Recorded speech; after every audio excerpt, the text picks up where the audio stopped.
Quiet, please. Yes, my friend. Thank you. Those two people at the front making a lot of noise. Welcome to the Luton Astronomical Society's July meeting. There's a change to the programme tonight. We have a special presentation by George here on the African eclipse that took place in June. That's in place of Dave Early's presentation, which will be shown presented at a later date. Yes. Some special notes to note is that I'm provisionally trying to organise some open evenings at the observatory between the 24th and 27th of September. So if you can lend a hand over those evenings, you can talk to me after the meeting and also draft up a rota or whatever. That week is particularly favourable with the moon, and hopefully we might get to see other things as well.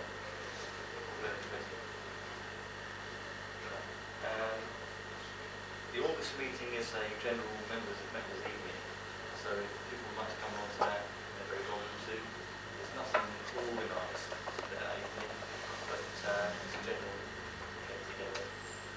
It's clear level to observe down the observatory afterwards or whatever. Just because it's a members evening, don't dismiss it. Please come along. If you can publicise the October meeting on the 26th, we have Professor Colin Meetingg from the OU on meteorites, types and origins, and we're trying to publicise that to the public as well. So if you know anyone that might be interested in the presentation, please encourage them to come along. The more the merrier. A few things to note in passing. How many people have observed Mars in the last few weeks? Quite a show of hands here. Very good. Has anyone seen any features? No. That's a relief. That's a relief. NASA reported the presence of a global dust storm. There was just a white cap that Yeah. I thought I saw. Yes. I don't think it was a prismatic effect. No, I'm agreeing with that. Yeah, the North Pole impact, to me, was much more. Yeah. But alas, no dark features. So if anyone's recorded them, then they're doing well. You are cynical. I know. Yeah. Comet Linear has been quite good over the last few weeks with the moon out of the way. I know that he's finished it successfully. I've had a go at it. Well, that's the same, but his is much better than mine. It has a small coma and a small tail. It's faded to about 6 magnitude at the moment, so it's binocular. It's quite well placed. There are private shots available tonight if you really want to go out and binoculars and find it in the late evening sky now. Any time after it's dark, we'll pick it up. It's fairly high altitude in the sky, so it's an overcome problem of seeing we have with low altitude motions. There's also a false scare about Nova Cygni. That was an outburst that was recorded in the observatory in Japan, Tokyo. And that peaked and faded. It's now about 11.9 magnitude. In fact, it's well placed in the Milky Way. So if anyone wants to challenge to find the 12th magnitude star in the rich star field, I have the details available. Key holders, if anyone wants to become a key holder or wants training, you can see Tom and myself afterwards. The NGDT, the half-meter telescope, some exciting news. It's being figured and is due to be illuminized shortly. So fingers crossed we might get to see that sometime very soon. we are still collecting donations for accessible, of course, so if anyone feels generous, donation box is, as always, in front. The funds would be appreciated. I think that covers most of the aspects I want to cover. The pursuits this year peak around about last quarter, therefore the moon starts to appear fairly early on in the proceedings. So although please have a look for the pursuit meteors between well, now really until 20th of August. Bearing in mind that the maximum is around about 12, you can do that morning of the 12th August. It's a little bit less favourable than normal. If anyone is keen on observing this new to sky, please have a word with me afterwards. We'll be delighted to encourage your enthusiasm to go out and observe the night sky. So bear that in mind. Right, I think it's now further ado. The Star Review. Yeah, if anyone is still wanting to come along to the Star Review, let Henry know you're coming along. If you have £6 per head, they'll be delighted to take it from you. If you haven't got it with you tonight, you can come on the night. It's at David's house, so want the details of that, then Dave will be along in about a quarter of an hour, hopefully. Well, tonight we have a very opportune presentation from George, who is lucky enough to travel to far flung places and observe the total eclipse. I think he can describe things better than I can, so hand you over to George.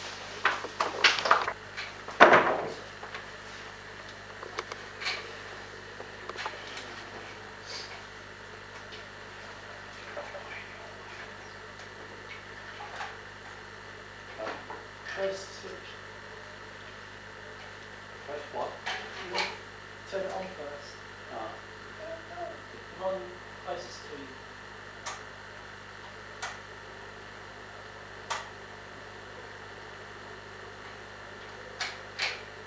If you press the button on the right hand side, closest to you.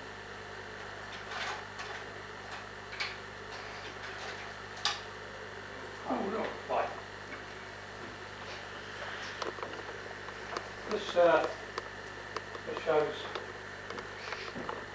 where I put this map on just to show where we were.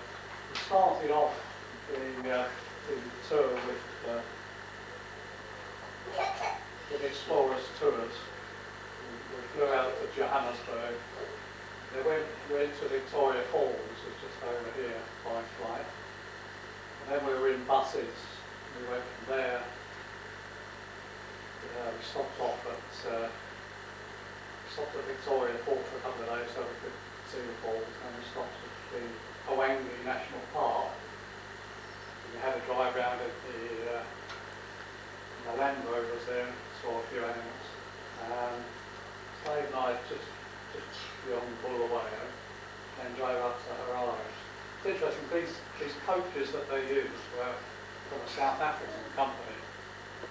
And because of the fuel situation in Zimbabwe, they brought all their own fuel with them from South Africa for the whole of the tour. From Harare, on Eclipse Day, we drove out here along, the road finished about here, and we were on a dirt track to a school by the river Buya. And that's where we actually observed the eclipse. It's almost on the border. So when we stayed at Victoria Falls, the atmosphere was perfectly clear. The nights were sparkling. Of course, we were in the southern hemisphere, so Mars rose at about sunset. It came overhead by about midnight.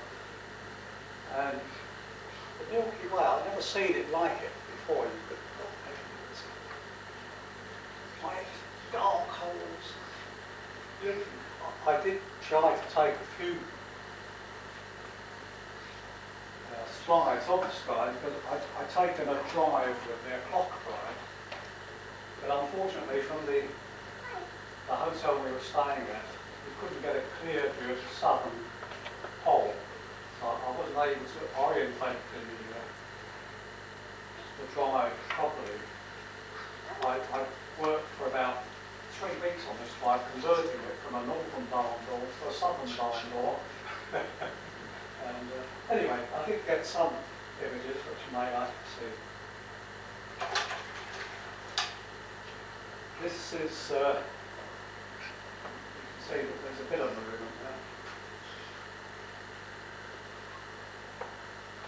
Trailing north and south, but there is Crux, and that's the cul-de-sac. Centaurus A and B. And down here, I think it's the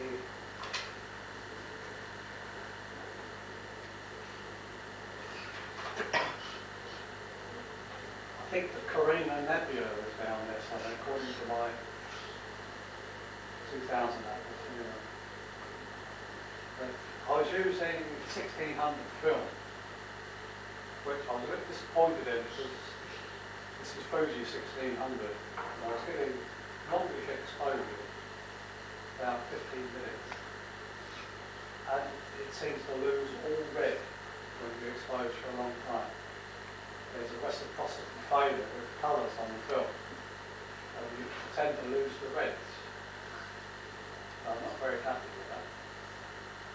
And I thought I'd show that anyway, because it doesn't really do justice to what you could see. And through binoculars you could find clusters everywhere.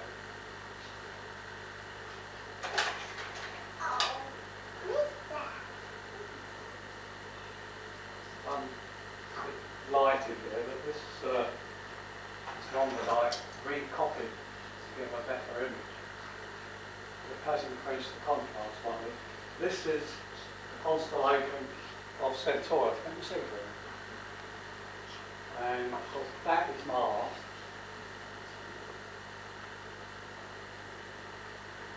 That's Antares.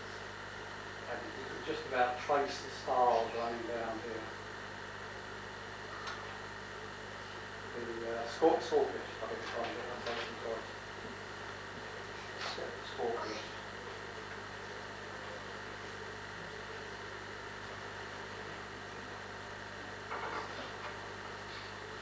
All these dark clouds in the Milky Way and the night areas. It was absolutely magnificent. We didn't have the same clarity of skies at Harare, where we spent a few more nights. But I was able to find my guide stars for the southern pole, so the tracking is a bit better.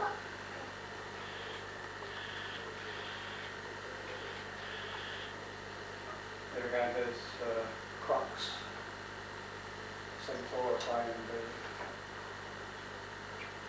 dark rift going up there. Whole sector you can barely see there because we're getting down into the light pollution. Anyway, Proxima there, George. It's Proxima. Yeah.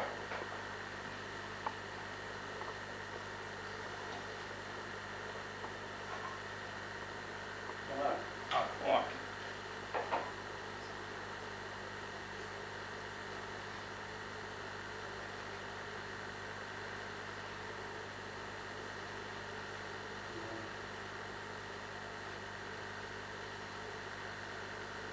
Cluster there.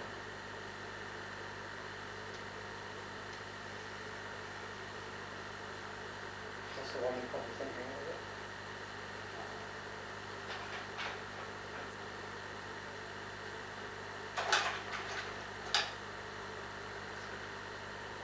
So if we go to the cliff side, and this is the end of the dirt road, this is this school that finally allowed us to use their bit of river.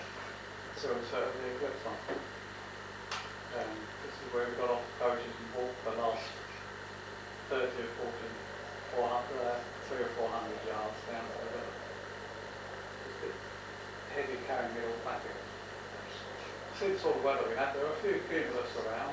This is about 11 o'clock in the morning. The eclipse actually started totality. Second complex started at 3:15.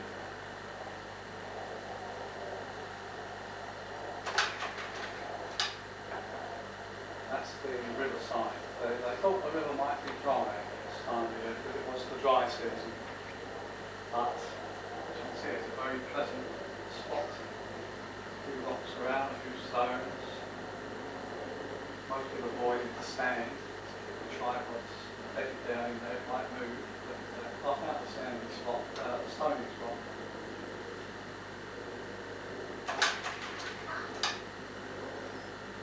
Looking down the river.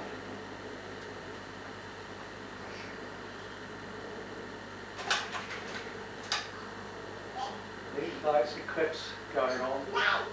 In an hour or so, the washing's still got to be done. The local lady, they're doing the washing.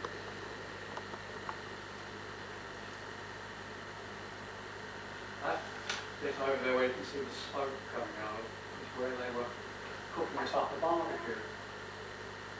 Explorers Tours conveyed 450 people to this site.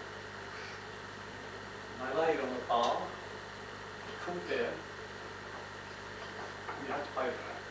The barbecue was free, and we had about 14 coaches. There were more coaches than we needed in case one or two broke down. Everybody was guaranteed to get there. So it was a good sight. This is my bit where I set up. I'm using my 4-inch binoculars, which some of you may have seen. They're 2 4-inch mirrors. I'm not using the eyepiece at all, but I haven't set the camera or the video camera on there yet. That's right, they're mounted on the back of that, which will be a picture that you see. I've managed to get a fairly stable site here once it's stable. It got very quite hot in this sort of bowl. There's no wind at all. So as the sun started to darken, it cooled off nicely. Beautiful. These barbecues steaming up, and after taking this, I went over to Astronomical Soc. There's just after the first contact. One thing I did forget to take with me, you always forget something. I was intending to use on the camera my 2x teleconverter because the mirror, 4-inch mirror, gives a focal length of about 380 millimeters. Just gives that size of image for the sun. That's a bit small, I want it twice that size, so I've used the teleconverter. And I left it back in the hotel. That's the size image I got. That's the size image I should have had. This is a copy, a slide copy from the original one.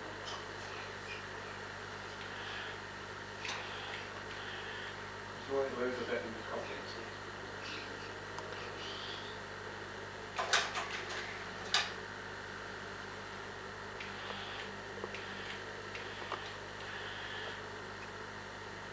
This is, as you can see from the illustration there, that's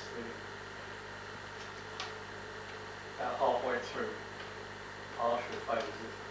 This fellow was projecting it from a small binocular. I think it's a small telescope we had there in the right angle viewfinder. This is an image I took with I had my 1600 film in a handheld camera.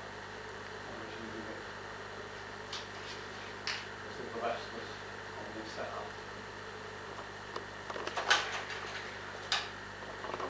one, when the crescent was getting quite thin, I think it captures it to a certain extent the peculiar quality of the light you get in that situation. All the shadows, when you're getting a thin crescent, they're sharp in one direction and not so sharp in the other direction. It gives a very eerie quality. You expect when the sun is going dimmer like this, I think the eye and the brain expect the light to become redder. Of course it isn't. It's midday or just after midday, and the light is still midday sun type light, but less of it. So it looks sort of a bluish atmosphere, almost like moonlight.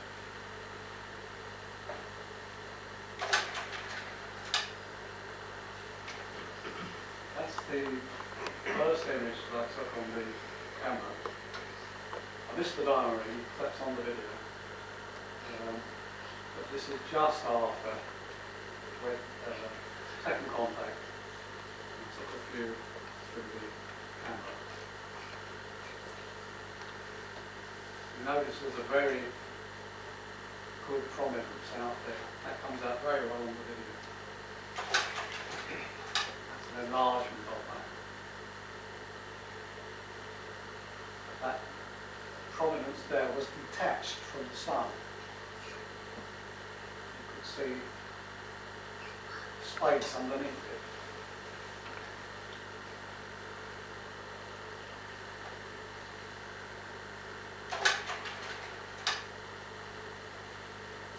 And now comes the corona, very circular corona.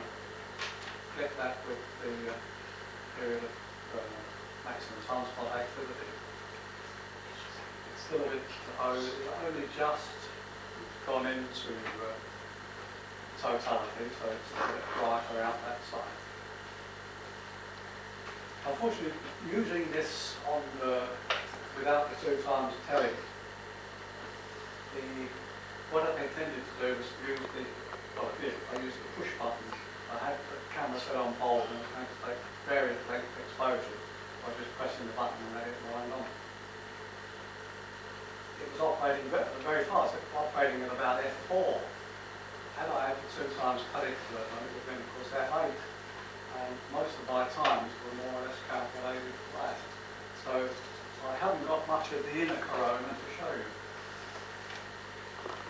There's a nice spiky outer corona.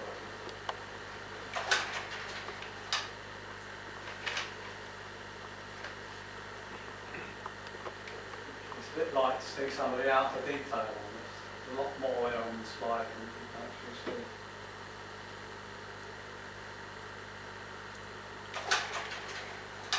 This is when everybody's going, ooh, ah. It's a shorter one. I managed to get a quick one on the button.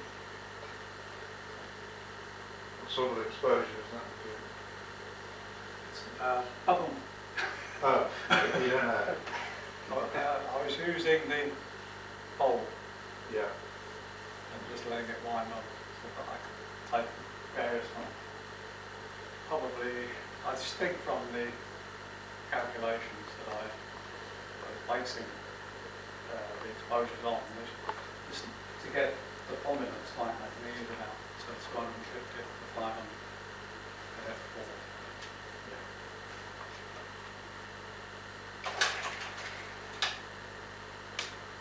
Rather longer exposure, you can see a bit more sky there, blue sky, but it doesn't show up in this light.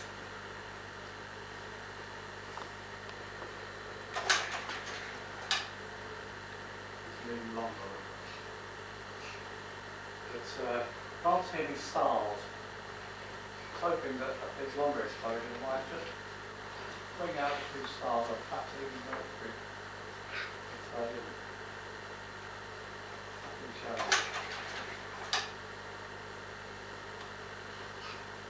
Another prominence one, and I think there's an enlargement of that. That's about halfway through. Beginning to get the prominences now. The sun disappeared there. And it's about halfway now. We're getting prominences down here. going to come out, you know, the columns there and there. Yeah, that's an enlargement of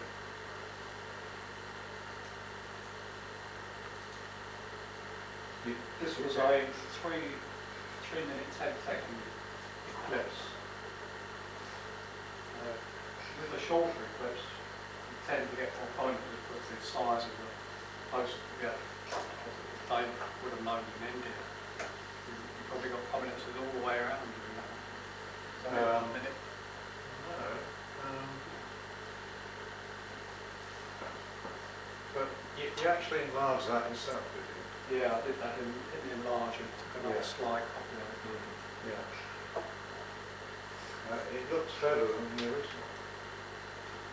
Yeah, I mean- well, you're not getting any more definition, obviously. No, but, no, It's no. just easier to see. Yeah, It's that's like- right. This was the sort of side I was aiming for in the first place, but I didn't have the 2 times telly on.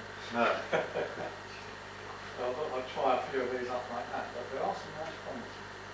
And they're fairly sharp. I was quite pleased with it. It's almost third contact in it.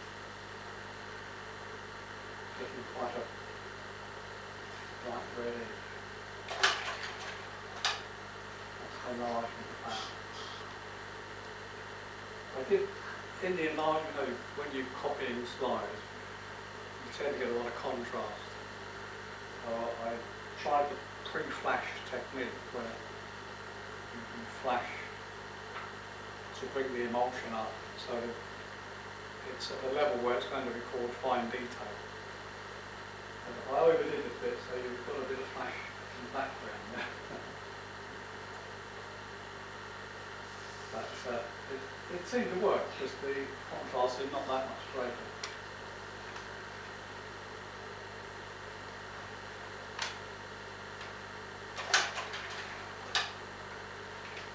This is what I took with the handheld camera.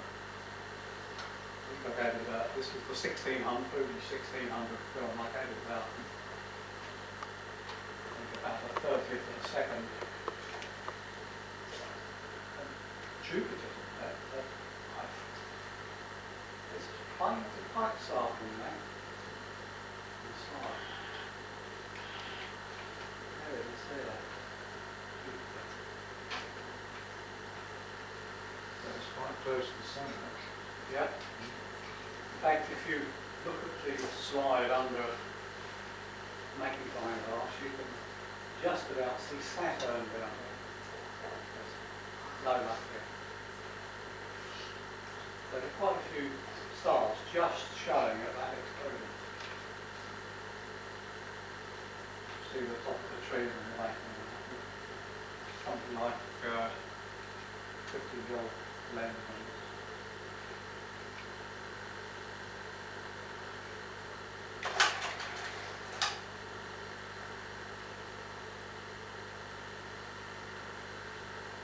Out corona shots in this totality. Now she's just starting to come out now. I've concentrated more on the camera. I let the video just run on this. And that was, but yeah, it's a diamond. Can see it all the way there. It's still see that prominence there, which was the one that was detached from the sun when it went in. Yes. It's an enlargement of that. Thank you very much. Yes.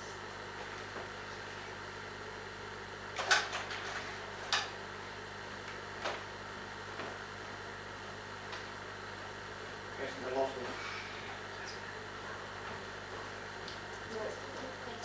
diffraction effects here due to the optical arrangement. But I don't think that detracts from the spectacle. You still see the corona. All these have nothing to do with the corona, they're diffraction effects. The sun is pretty well out there. and it's really blazing now. That's still the corona. And it's still showing the corona.